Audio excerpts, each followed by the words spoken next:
بیٹیاں سب کے مقدر میں کہاں ہوتی ہیں، بیٹیاں سب کے مقدر میں کہاں ہوتی ہیں، گر جو خدا کو پسند آ جائے وہاں ہوتی ہیں۔ جناب صدر، معزز استاذ اکرام اور میرے عزیز ساتھیوں، میری آج تقریر کا عنوان ہے بیٹی۔ بیٹی ایک عورت کے روپ میں ہوتی ہے۔ یہ بیٹی عالم انسانیت کی علم بردار ہوتی ہے، وجود انسان کی بنیاد ہوتی ہے، تصویر کائنات کا نشان ہوتی ہے، کسی معاشرے کی پہچان ہوتی ہے۔ جناب علی وقار، بیٹی جب دنیا میں تشریف لاتی ہے تو والدین کے لیے باعث رحمت ہوتی ہے، بیوی کی صورت میں ہوتی ہے تو عطائیت کی وجہ سے جنتی ٹھہرتی ہے، لیکن جب ماں کے مقام پہ پہنچتی ہے تو جنت اس کے قدموں تلے ہوتی ہے۔ اے عورت، تجھے ہر روپ میں سلام۔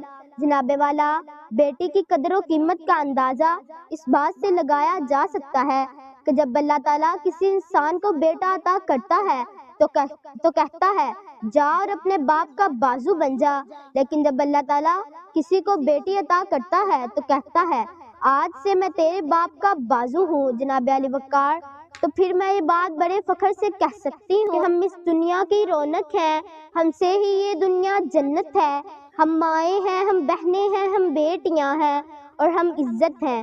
وجود زن سے ہے تصویر کائنات میں رنگ، وجود زن سے ہے تصویر کائنات میں رنگ، اسی کے ساتھ سے ہے زندگی کا سوز درو۔ جناب والا، عورت ہر روپ اور ہر رشتہ میں عزت و وقار کی علامت، وفاداری اور اثار کا پیکر سمجھی جاتی ہے۔ یہی وہ خوبصورتی ہے جس کی موجودگی مایوسی کے اندھیروں میں کرن سمجھی جاتی ہے۔ آسماں پر کوسوں قضا کی بہار، مہندی، گلاب اور چنبیلی کی مہک اور اس جیسے نہ جانے کتنے ستارے بیٹی کی ذات سے منسوب ہیں۔ دھرتی کے ٹھہراؤ سے لے کر سمندروں اور دریاؤں جیسے متضاد جذبات کو سینے میں سموئے یہ ماضی، حال اور مستقبل کے طویل کھٹن راستوں پر مضبوط قدموں سے رواں دواں رہتی ہے۔ جناب اعلیٰ، ہم مائیں، ہم بہنیں، ہم بیٹیاں، ہم مائیں، ہم بہنیں، ہم بیٹیاں، قوموں کی عزت ہم سے ہے۔ بیٹی کے روپ میں نہ صرف پرورش اور رہنمائی کا فریضہ سر انجام دیتی ہے، بلکہ وقت پڑنے پر فطری دائرہ کار سے باہر بھی ہر سمت، ہر محاذ پر اپنی فتح کا علم بلند رکھنے کا عزم رکھتی ہے۔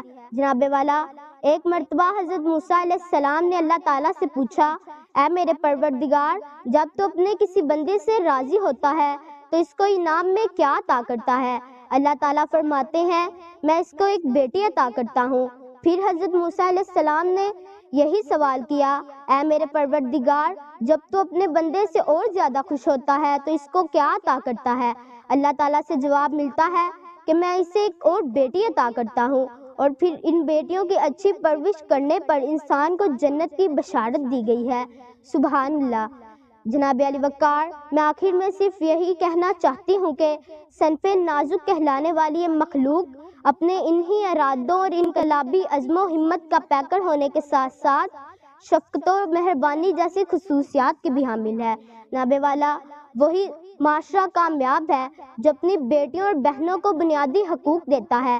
جن اقوام نے اپنی خواتین کو معزز جانا اور ان کا احترام کیا، ان کے حقوق کی پاسداری کی، ان کے نام ہی افق کی بلندیوں تک پہنچے۔